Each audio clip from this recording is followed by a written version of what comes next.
ದಯವಿಟ್ಟು ಶಾಂತತೆಯನ್ನು ಕಾಪಾಡಿಕೊಳ್ಳಬೇಕು. ಬಿಸ್ಮಿಲ್ಲಾಹಿರ್ ರಹ್ಮಾನಿರ್ ರಹೀಂ.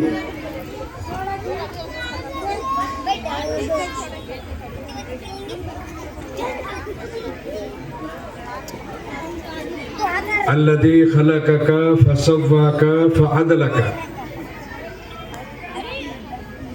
ಸದಕಲ್ಲಾಹು ವ ಮೌಲಾನಲ್ ಅದೀಮ್. ಹಿದಾಯತ್ ಪ್ರಾಥಮಿಕ ಶಾಲೆ ಮತ್ತು ಜೆಯು ಹಿರಿಯ ಪ್ರಾಥಮಿಕ ಇಂಗ್ಲಿಷ್ ಮಾಧ್ಯಮ ಶಾಲೆಯ ವತಿಯಿಂದ ಇದರ 15 ವರ್ಷ ಪೂರೈಸಿದೆ. ಆ 15ನೇ ವರ್ಷದ ವಾರ್ಷಿಕೋತ್ಸವದ ಸಂದರ್ಭದಲ್ಲಿ ಈ ವೇದಿಕೆಯ ಮೇಲೆ ಉಪಸ್ಥಿತರಿರುವಂತಹ ಈ ಸಮಾರಂಭದ ಅಧ್ಯಕ್ಷರಾದ ಸಂಸ್ಥಾಪಕ ಅಧ್ಯಕ್ಷರು ಆಗಿರುವಂತಹ ಆತ್ಮೀಯರಾದ ಸಹೋದರ ಜನಾಬ್ ಜುನೇದ್ ಅಹಮದ್ ಹುಮಚಿಗೆ ಅವರೇ, ಇದೀಗ ಮಾತನಾಡಿದಂತಹ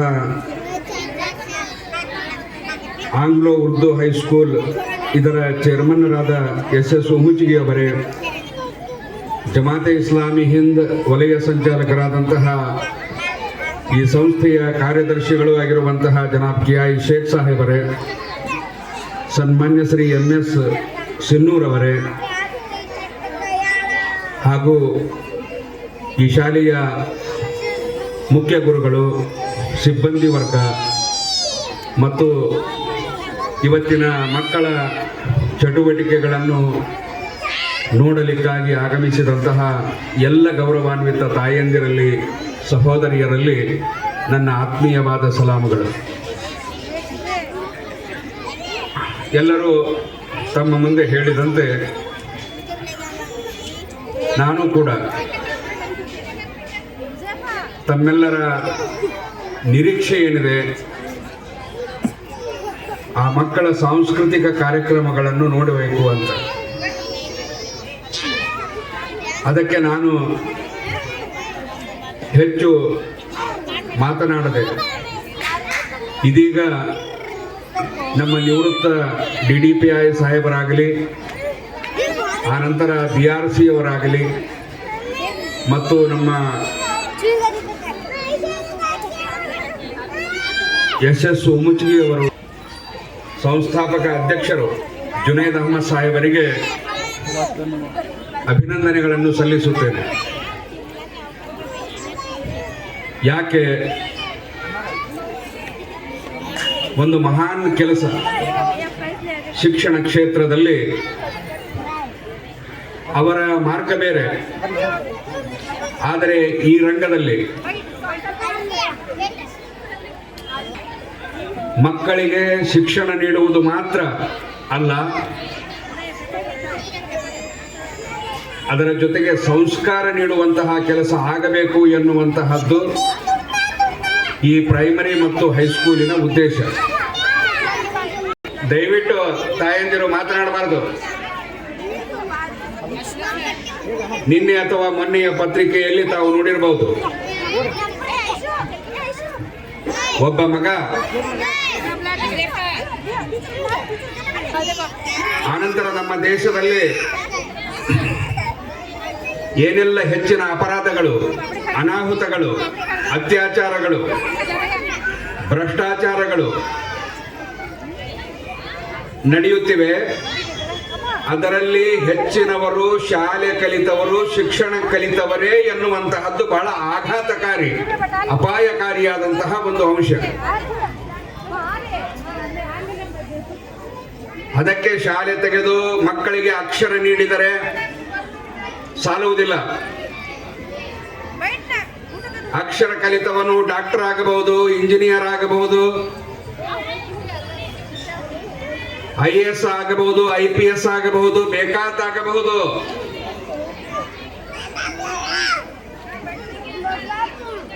ಆದರೆ ಸಂಸ್ಕಾರ ಅದರಲ್ಲಿ ಇಲ್ಲದೆ ಹೋದರೆ ಅವನು ಮನುಷ್ಯನಾಗಲಿಕ್ಕೆ ಸಾಧ್ಯವಿಲ್ಲ. ಅದಕ್ಕೆ ಸಿದ್ದೇಶ್ವರ ಸ್ವಾಮೀಜಿಗಳು ಒಂದು ಮಾತು ಹೇಳ್ತಾರೆ, ಅಕ್ಷರ ಕಲಿತವನು ಭ್ರಷ್ಟನಾಗಬಹುದು.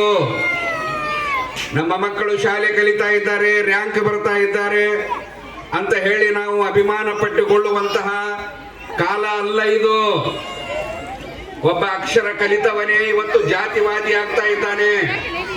ಒಬ್ಬ ಅಕ್ಷರ ಕಲಿತವನೇ ಇವತ್ತು ಭ್ರಷ್ಟಾಚಾರಿ ಆಗ್ತಾ ಇದ್ದಾನೆ. ಅಕ್ಷರ ಕಲಿತವರಿಂದಲೇ ಹೆಣ್ಣು ಮಕ್ಕಳ ಮೇಲೆ ದೌರ್ಜನ್ಯ ನಡೀತಾ ಇದೆ. ಅಕ್ಷರ ಕಲಿತವರಿಂದಲೇ ದೇಶ ಲೂಟಿ ಮಾಡಲಾಗುತ್ತಿದೆ. ಅಕ್ಷರ ಕಲಿತವರಿಂದಲೇ ಸಮಾಜ ಹಾಳಾಗುತ್ತಿದೆ. ಅಕ್ಷರ ಕಲಿತವರೇ ಕುಡಿಯುತ್ತಿದ್ದಾರೆ. ಅಕ್ಷರ ಕಲಿತವರೇ ಲಾಟರಿ, ಜೂಜು, ಬಡ್ಡಿ, ಲಂಚ ಎಲ್ಲ ಕೆಡುಕುಗಳಲ್ಲಿ ಮುಳುಗಿ ಹೋಗಿದ್ದಾರೆ. ಆದರೆ ಆ ಅಕ್ಷರದ ಜೊತೆಗೆ ಸಂಸ್ಕಾರ ಬೇಕು. ನನ್ನ ಮಗ ಅಥವಾ ನನ್ನ ಮಗಳು ಶಾಲೆಗೆ ಹೋಗುತ್ತಿದ್ದಾಳೆ ಅಂತ ಹೇಳಿದರೆ ಆ ಶಾಲೆಯಲ್ಲಿ ಆ ಮಗುವಿಗೆ ಪ್ರಥಮವಾಗಿ ಕಲಿಸಬೇಕಾದದ್ದು ಅಕ್ಷರಕ್ಕಿಂತ ಮುಂಚೆ ನೀನೊಬ್ಬ ಮನುಷ್ಯಳು. ನೀನು ಶಾಲೆಯಿಂದ ಮರಳಿದ ಮೇಲೆ ಮನೆಗೆ ಹೋದರೆ ಅಲ್ಲಿ ನಿನ್ನ ತಾಯಿ ಇದ್ದಾಳೆ. ಸ್ವರ್ಗ ಎಲ್ಲಿದೆ ಅಂತ ಕೇಳಿದರು ಜನ ಪ್ರವಾದಿಗಳಿಗೆ. ಪ್ರವಾದಿಗಳು ಆಕಾಶದ ಮೇಲಿದೆ ಅಂತ ಹೇಳಲಿಲ್ಲ, ಅದು ನಿನ್ನ ತಾಯಿಯ ಪಾದದಡಿಯಲ್ಲಿದೆ ಅಂತ ಹೇಳಿತು. ಈ ಶಿಕ್ಷಣ, ಈ ಹಿದಾಯತ್ ಶಾಲೆಯಿಂದ ಅಕ್ಷರದ ಜೊತೆಗೆ ಸಂಸ್ಕಾರದ ನೈತಿಕ ಮೌಲ್ಯಗಳನ್ನು ಒಳಗೊಂಡಿರುವಂತಹ ಶಿಕ್ಷಣವನ್ನು ಮಗುವಿಗೆ ಕಲಿಸುವಂತಹ ಒಂದು ಹೆಬ್ಬಯಕೆಯೊಂದಿಗೆ ಈ ಸಂಸ್ಥೆಯನ್ನು ಹುಟ್ಟು ಹಾಕಲಾಗಿದೆ. ಹಿದಾಯತ್ ಈ ಪ್ರೈಮರಿ ಮತ್ತು ಆಂಗ್ಲ ಮಾಧ್ಯಮ ಹೈಸ್ಕೂಲ್ ಮಾಧ್ಯಮ ಶಾಲೆಯಿಂದ ಕಲಿತ ಮಕ್ಕಳಲ್ಲಿ ಯಾರೋ ಸರ್ಕಾರಿ ಉದ್ಯೋಗಿಗಳಾಗದಿದ್ದರು, ವೈದ್ಯ ಇಂಜಿನಿಯರ್ ಆಗದಿದ್ದರು, ಆದರೆ ಇಲ್ಲಿ ಕಲಿತವನು ಕುಟುಂಬಕ್ಕೆ, ಸಮಾಜಕ್ಕೆ, ದೇಶಕ್ಕೆ ಒಬ್ಬ ಒಳ್ಳೆಯ ಮನುಷ್ಯ ಆಗಿ ಪರಿವರ್ತನೆ ಆದರೆ ಈ ಸಂಸ್ಥೆ ಹುಟ್ಟು ಹಾಕಿದ್ದಕ್ಕೆ ಸಾರ್ಥಕ ಎನ್ನುವಂತಹ ಒಂದು ಮಾತನ್ನು ತಮಗೆ ತಿಳಿಸುತ್ತಾ ಅದೇ ಸದುದ್ದೇಶವನ್ನಿಟ್ಟುಕೊಂಡು ಈ ಸಂಸ್ಥೆಯನ್ನು ಹುಟ್ಟು ಹಾಕಿದೆ. ಇಲ್ಲಿ ಕಲಿಯುವ ಮಗು ಅದು ಸಮಾಜಕ್ಕೆ ವರವಾಗಬೇಕು, ಕುಟುಂಬಕ್ಕೆ ರತ್ನವಾಗಬೇಕು, ದೇಶಕ್ಕೆ ಒಂದು ಭದ್ರತೆಯಾಗಬೇಕು. ನನ್ನ ತಾಯಿ ಅಂತ ಗುರುತಿಸುವ ಮಗು, ನನ್ನ ತಂದೆ ನನಗಾಗಿ ಬೆವರಿಳಿಸಿ ದುಡಿದು ಕಲಿಸಿದ್ದಾನೆ, ಆತನ ಎಲ್ಲ ಹಕ್ಕುಗಳು ನಾನು ಈಡೇರಿಸಬೇಕು ಎನ್ನುವಂತಹ ಪ್ರಜ್ಞೆ ಇರುವ ಆ ಸಂಸ್ಕಾರವನ್ನು ಕೂಡ ನೀಡುವ ಉದ್ದೇಶವನ್ನು ಈ ಶಾಲೆ ಹೊಂದಿದೆ. ಆನಂತರ ಮಾನವ ಸಂಬಂಧ. ಇವತ್ತು ನೋಡಿ ಸಮಾಜದಲ್ಲಿ ಹಿಂದೆ 50 ವರ್ಷಗಳ ಹಿಂದೆ ಎಂತಹ ಸಹೋದರತೆ, ಸಾಮರಸ್ಯತೆ, ಭಾವೈಕ್ಯತೆ ಸಮಾಜದಲ್ಲಿತ್ತೋ ಇವತ್ತು ನಾವು ಅದನ್ನು ಕಾಣಲಿಕ್ಕೆ ಸಾಧ್ಯವಾಗುತ್ತಿಲ್ಲ. ಬಹಳ ವಿಷಾದವೆನಿಸುತ್ತದೆ. ನಾನು ಮೊನ್ನೆ ಸುಧಾ ವಾರಪತ್ರಿಕೆ ಓದ್ತಾ ಇದ್ದೆ. ಅದರಲ್ಲಿ ಒಬ್ಬ ಲೇಖಕ ತನ್ನ ಆ ಲೇಖನದಲ್ಲಿ ತೋಡಿಕೊಂಡ ನೋವು ಮತ್ತು ಆದ ಘಟನೆ ಎಂತಹ ಯಾವ ಮಟ್ಟಕ್ಕೆ ನಾವು ಇಳಿಯುತ್ತಿದ್ದೇವೆ ಎನ್ನುವುದನ್ನು ಸೂಚಿಸುತ್ತದೆ. 77 ವರ್ಷದ ಒಬ್ಬ ಮುದುಕ ಚೀಲದಲ್ಲಿ ಮಾಂಸ ಹಿಡಿದುಕೊಂಡಿದ್ದಾನೆ ಎಂಬ ಕಾರಣಕ್ಕಾಗಿ ನಿರ್ದಾಕ್ಷಿಣ್ಯವಾಗಿ ಆತನನ್ನು ಕೊಂದು ಬಿಡಲಾಯಿತು.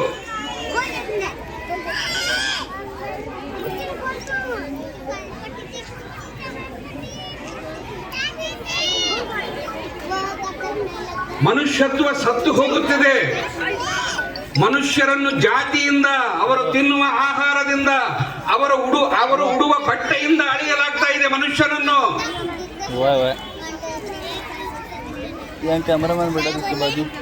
ಮನುಷ್ಯನಲ್ಲಿ ಮಾನವೀಯತೆ ಸತ್ತು ಹೋದಾಗ ಅವನು ರಾಕ್ಷಸನಾಗ್ತಾನೆ. ಆ ರಾಕ್ಷಸೀಯತೆ, ಪಾಶವೀಯತೆ ಇವತ್ತು ಸಮಾಜದಲ್ಲಿ ತಾಂಡವವಾಡುತ್ತಿದೆ. ಅದಕ್ಕೆ ಇದು ಶಾಲೆ ಮಾತ್ರ ಅಲ್ಲ, ಇದು ಭಾವೈಕ್ಯತೆಯ ಕೇಂದ್ರ, ಇದು ಸಾಮರಸ್ಯದ ಕೇಂದ್ರ. ಹಿಂದೂ, ಮುಸ್ಲಿಂ, ಸಿಖ್, ಇಸಾಯಿ ಎನ್ನುವಂತಹ ಭೇದವನ್ನು ಅಳಿಸಿ ನಾವೆಲ್ಲ ಒಬ್ಬ ದೇವನ ಸೃಷ್ಟಿಗಳು, ಒಂದೇ ತಂದೆ ತಾಯಿಯ ಮಕ್ಕಳು. ಈ ಶಾಲೆಯ ಅಡಿಗಲ್ಲು ಇಡುವಾಗಲೇ ಬಸವಣ್ಣನ ಆ ವಚನ ಅದು ಮೂಲ ಮಂತ್ರವಾಗಬೇಕು ಎನ್ನುವಂತಹ ಆಶಯದೊಂದಿಗೆ ಇವನಾರವ ಇವನಾರವ ಇವನಾರವನೆಂದೆನಿಸದಿರಯ್ಯ, ಇವನಮ್ಮವ ಇವನಮ್ಮವ ಇವನಮ್ಮವನೆಂದೆನಿಸಯ್ಯ, ನಿಮ್ಮ ಮನೆಯ ಮಗನೆಂದೆನಿಸಯ್ಯ ಕೂಡಲ ಸಂಗಮ ದೇವ ಎನ್ನುವಂತಹದ್ದು. ಆದ್ದರಿಂದ ಈ ಶಾಲೆಯಲ್ಲಿ ದುಡಿಯುವ ಪ್ರತಿಯೊಂದು ಸಂಪನ್ಮೂಲ ವ್ಯಕ್ತಿಗಳು ಮತ್ತು ಈ ಶಾಲೆಯಿಂದ ಈ ಚಾರಿತ್ರ್ಯದೊಂದಿಗೆ ಹೊರಹೋಗುವ ಮಕ್ಕಳು, ಇದರ ಹಿಂದೆ ಜುನೇದ್ ಸಾಹೇಬರ ತ್ಯಾಗ ಇದೆ, ಬಲಿದಾನ ಇದೆ. ಅದಕ್ಕೆ ಅನಂತವಾದಂತಹ ಪ್ರತಿಫಲ ಅಲ್ಲಾಹನು ಅವರಿಗೆ ನೀಡಲಿ. ಆ ಎಲ್ಲ ಸಂಸ್ಕಾರ ಕಲಿತ ಮಕ್ಕಳ ಸತ್ಕರ್ಮಗಳು ಜನಾಬ್ ಜುನೇದ್ ಸಾಬ್ ಅವರ ಕರ್ಮಪತ್ರದಲ್ಲಿ ಬರೆಯಲ್ಪಡಲಿ ದೇವನು. ಮತ್ತು ಅದಕ್ಕಾಗಿ ಶ್ರಮಿಸಿದ ಅವರಿಗೆ ಹಿಂದೆ ಒಬ್ಬ ಮಾರ್ಗದರ್ಶಕರಿದ್ದಾರೆ. ನಮ್ಮ KI ಶೇಖ್ ಸಾಹೇಬರು ಗದಗಿಗೆ ಅತ್ಯಂತ ಚಿರಪರಿಚಿತರಾದವರು. ಎಷ್ಟೊಂದು ಭಾವನಾತ್ಮಕವಾಗಿ ಹೇಳಿದರು. ನಮ್ಮ ಸಹೋದರಿ ಕವಿತಾ ಮೇಡಮ್ ಅವರು, ನಾನು ಶೇಖ್ ಸಾಹೇಬರನ್ನು ಅಪ್ಪ ಅಂತ ಕರೆಯುವುದು. ಈ ಭಾವನಾತ್ಮಕ ಸಂಬಂಧಗಳಿಗೆ ಬೆಂಕಿ ಹಚ್ಚಿ ಮನುಷ್ಯರನ್ನು ಬೇರೆ ಬೇರೆಯನ್ನಾಗಿ ನೋಡುವಂತಹ ದೃಷ್ಟಿಕೋನ ವ್ಯಾಪಕವಾಗುತ್ತಿರುವಂತಹ ಸಂದರ್ಭದಲ್ಲಿ ಅನ್ಯ ಜಾತಿಯವರಿಂದ, ಅನ್ಯ ಧರ್ಮದವರಿಂದ ಅವರು ಹೊಗಳಲ್ಪಡುತ್ತಿದ್ದಾರೆ. ಆ ಯೋಗ್ಯತೆಯನ್ನು, ಆ ಸದಾಚಾರವನ್ನು ಅವರು ಬೆಳೆಸಿಕೊಂಡಿದ್ದಾರೆ. ಅಂತಹ ಮಾರ್ಗದರ್ಶಕರು ಜುನೇದ್ ಸಾಹೇಬರ ಜೊತೆ ಇದ್ದಾರೆ. ತಾವೆಲ್ಲ ಒಂದು ಭರವಸೆ. ನಿಮಗೆ ಹಿದಾಯತ್ ಈ ಶಿಕ್ಷಣ ಸಂಸ್ಥೆ ನಿಮ್ಮ ಮಕ್ಕಳ ಪಾಲಿಗೆ ಒಂದು ಆಶಾ ಕಿರಣವಾಗಿದೆ. ತಮ್ಮನ್ನು, ಮನೆಯನ್ನು, ಕುಟುಂಬವನ್ನು ಬೆಳಗಿಸುವಂತಹ ದೀಪಗಳು, ಜ್ಯೋತಿಗಳು. ಶಿಕ್ಷಣದ ಜೊತೆಗೆ ಸಂಸ್ಕಾರ ಕಲಿತು ಒಬ್ಬ ವೃದ್ಧ ತಂದೆ ತಾಯಿಗಳು, ಮಾತನ್ನು ಮುಗಿಸ್ತಾ ಇದ್ದೇನೆ ನಾನು. ವೃದ್ಧ ತಂದೆ ತಾಯಿಗಳು ದಾರಿಯಲ್ಲಿ ಹೊರಟಿದ್ರು. ಆಗ ಒಬ್ಬ ಬಂದು ಕೇಳ್ತಾರೆ, ನಿಮ್ಮ ಹಿರಿಮಗ ಎಲ್ಲಿದ್ದಾನೆ ಅಂತ. ಆಗ ಆ ತಂದೆ ಹೇಳ್ತಾನೆ, ನನ್ನ ಹಿರಿಮಗ ಅಮೆರಿಕಾದಲ್ಲಿದ್ದಾನೆ ಅಂತ. ಎರಡನೆಯ ಮಗ ಸೌದಿಯಲ್ಲಿದ್ದಾನೆ, ಒಂದು ದೊಡ್ಡ ಕಂಪನಿಯಲ್ಲಿ ಅಂತ. ಬಹಳ ಅಭಿಮಾನದಿಂದ ಹೇಳ್ತಾನೆ ತಂದೆ. ನಿಮ್ಮ ಮೂರನೆಯ ಮಗ ಏನು ಮಾಡ್ತಾ ಇದ್ದಾನೆ ಅಂತ ಕೇಳಿದಾಗ ಆ ವೃದ್ಧನಿಗೆ ಆ ಮೊದಲು ಮಕ್ಕಳಿಗೆ ಬಗ್ಗೆ ಹೇಳಿದಂತ ಅಭಿಮಾನ, ಆಗಿರುವಂತಹ ಸಂತೋಷ ಇಲ್ಲದೆ ಬಹಳ ಕ್ಷೀಣವಾದ ಧ್ವನಿಯಲ್ಲಿ ಹೇಳ್ತಾನೆ, ನನ್ನ ಮೂರನೆಯ ಮಗ ಅಕ್ಷರ ಕಲಿಯಲಿಲ್ಲ, ಶಾಲೆಗೆ ಹೋಗಲಿಲ್ಲ, ಇಲ್ಲಿಯೇ ಒಂದು ಸಣ್ಣ ಅಂಗಡಿ ಇಟ್ಟುಕೊಂಡಿದ್ದಾನೆ ಅಂತ ಹೇಳ್ತಾನೆ. ಆಗ ಪಕ್ಕದಲ್ಲಿ ಹೆಂಡತಿ ಇದ್ದಾಳೆ.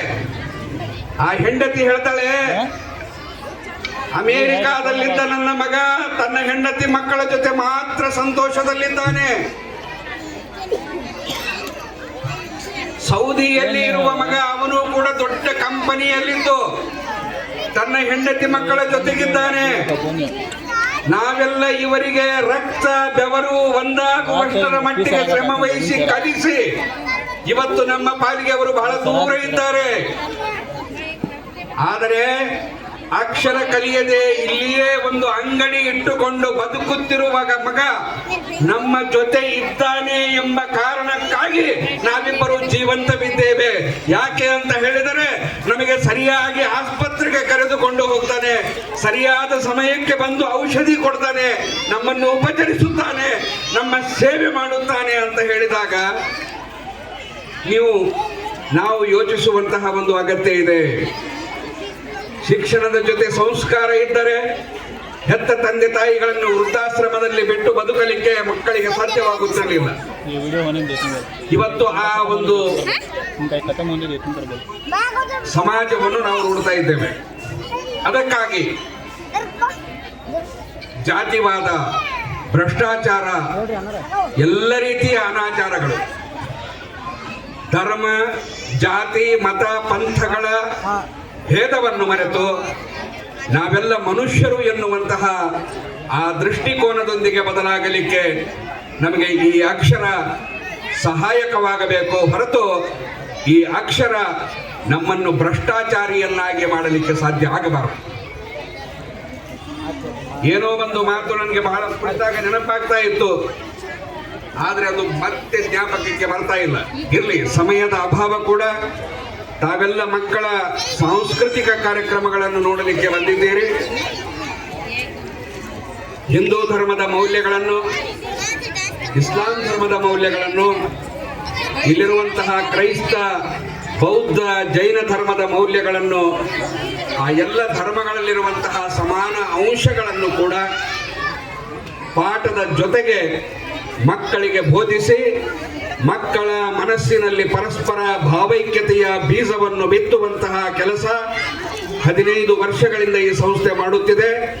ಇದು ಉತ್ತರೋತ್ತರವಾಗಿ ಬೆಳೆಯಲಿ, ಹೆಮ್ಮರವಾಗಿ ಬೆಳೆಯಲಿ, ನಾಡಿನ ಭಾವೈಕ್ಯತೆಗೆ ಒಂದು ಬಹುದೊಡ್ಡ ಕೊಡುಗೆಯನ್ನು ನೀಡುವಂತಾಗಲಿ.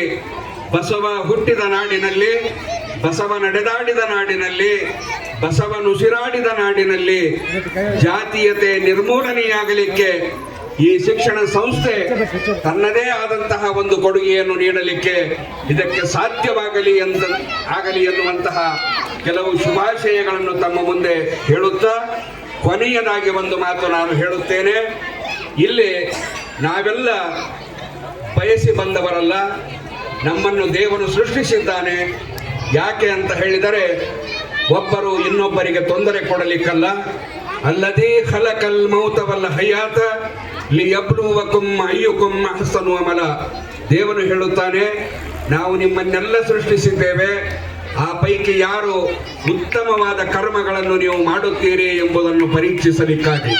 ಆದ್ದರಿಂದ ಇರುವ ತನಕ ನಮಗೆ ಶಾಲೆಗೆ ಹೋಗುವಾಗ ಬಟ್ಟೆ ಇರಲಿಲ್ಲ, ಸರಿಯಾದ ಊಟ ಇರಲಿಲ್ಲ, ಶಾಲೆಯಲ್ಲೂ ಕೂಡ ವ್ಯವಸ್ಥೆ ಇರಲಿಲ್ಲ. ಆದರೆ ಇವತ್ತು ಎಲ್ಲ ವ್ಯವಸ್ಥೆ ಇದೆ. ಮಕ್ಕಳಿಗೆ ಬೇಕಾದಂತಹ ಉಡುಪು, ಬಟ್ಟೆ ಮನೆಯಲ್ಲಿ ತಂದೆ ತಾಯಿಗಳು ಪೂರೈಸುತ್ತಿದ್ದರೂ ಕೂಡ ಸರ್ಕಾರಗಳಿದ್ದಾಗ ನಾವು ಅದರ ಸದ್ಬಳಕೆ ಮಾಡಿಕೊಳ್ಳುವಂತಹ ನಿಟ್ಟಿನಲ್ಲಿ ಪ್ರಯತ್ನಿಸಬೇಕು. ಕುರ್ಆನ್ ಹೇಳುತ್ತದೆ, ಈ ಜಗತ್ತಿನಲ್ಲಿ ಏನೂ ಇಲ್ಲದ ಸಂದರ್ಭದಲ್ಲಿ ಪ್ರಪ್ರಥಮವಾಗಿ ಸೃಷ್ಟಿಕರ್ತನು ಸೃಷ್ಟಿಸಿದ್ದು ಲೇಖನಿಯನ್ನು, ಪೆನ್ನು. ಆ ಲೇಖನಿಯ ಮೂಲಕ ಮನುಷ್ಯನಿಗೆ ನಾವು ಮಾತನಾಡುವುದನ್ನು ಕಲಿಸಿದೆವು. ಆ ಮಾತನಾಡುವ ಸಾಮರ್ಥ್ಯ ನಮಗೆ ಇದೆ ಅಂತ ಹೇಳಿದರೆ ಆ ಮಾತು ಇನ್ನೊಬ್ಬರ ಮನಸ್ಸಿಗೆ ನೋವುಂಟು ಮಾಡದಂತೆ ಆಗಬೇಕು. ಇನ್ನೊಬ್ಬರ ಮನಸ್ಸನ್ನು, ಹೃದಯವನ್ನು ಗೆಲ್ಲುವಂತಹ ಸ್ಥಿತಿಯಲ್ಲಿರಬೇಕು. ನನ್ನ ಧರ್ಮವನ್ನು ಆಚರಿಸುತ್ತಾ ಇನ್ನೊಂದು ಧರ್ಮದ ಬಗ್ಗೆ ಗೌರವದ ಮಾತುಗಳನ್ನು ಆಡಿದಾಗ ಮಾತ್ರ ನನ್ನ ಮಾತಿಗೆ ಬೆಲೆ ಬರುತ್ತದೆ. ಆ ಮಾತು ಮಾತ್ರ ದೇವನಿಗೆ ಪ್ರಿಯವಾಗುತ್ತದೆ. ನಾನು ಇನ್ನೊಬ್ಬರ ಬಗ್ಗೆ ದ್ವೇಷ, ಅಸೂಯೆ ಇಟ್ಟುಕೊಂಡು ನನ್ನ ಧರ್ಮ ಆಚರಣೆ ಮಾಡುತ್ತೇನೆ ಅಂತ ಹೇಳಿದರೆ ನೀನು ನಿನ್ನ ಧರ್ಮಕ್ಕೆ ಅಪಚಾರ ಮಾಡುತ್ತಿದ್ದೀರಿ ಅಂತ. ಆ ಅರ್ಥದಲ್ಲಿ ಎಲ್ಲ ಧರ್ಮಗಳ ಸಮಾನ ಅರ್ಥ ಏನು ಅಂತ ಹೇಳಿದರೆ, ನಿನ್ನ ಧರ್ಮವನ್ನು ಗಟ್ಟಿಯಾಗಿ ಹಿಡಿದುಕೋ, ಇನ್ನೊಂದು ಧರ್ಮವನ್ನು ಗೌರವದಿಂದ, ಸಹಿಷ್ಣುತೆಯಿಂದ ಕಾಣಬೇಕು. ಆ ನಂತರ ಅವರೆಲ್ಲರ ಜೊತೆ ಮಾನವೀಯ ಸಂಬಂಧಗಳನ್ನಿಟ್ಟುಕೊಂಡು ಪರಸ್ಪರ ಸಹೋದರರಾಗಿ ಬದುಕಬೇಕು ಎನ್ನುವಂತಹ ಆ ಮಂತ್ರವೇ ಈ ಸಂಸ್ಥೆಯ ಮೂಲ ಮಂತ್ರವಾಗಿದೆ ಎನ್ನುವಂತಹ ವಿಚಾರಗಳನ್ನು ಹೇಳುತ್ತಾ ಜುನೇದ್ ಅಹ್ಮದ್ ಸಾಹೇಬರಿಗೆ ತಮ್ಮೆಲ್ಲರ ಪರವಾಗಿ ಮತ್ತೊಮ್ಮೆ ನಾನು ನನ್ನ ಹೃದಯಪೂರ್ವಕ ಅಭಿನಂದನೆಗಳನ್ನು ಸಲ್ಲಿಸುತ್ತಿದ್ದೇನೆ. ಸಮಾಜಕ್ಕೆ ಅವರು ಸಲ್ಲಿಸುವಂತಹ ಈ ಕೊಡುಗೆಯನ್ನು ಆ ದೇವರು ಸ್ವೀಕರಿಸಲಿ ಎನ್ನುವಂತಹ ಪ್ರಾರ್ಥನೆಯೊಂದಿಗೆ ನನ್ನ ಮಾತುಗಳನ್ನು ಮುಗಿಸುತ್ತೇನೆ.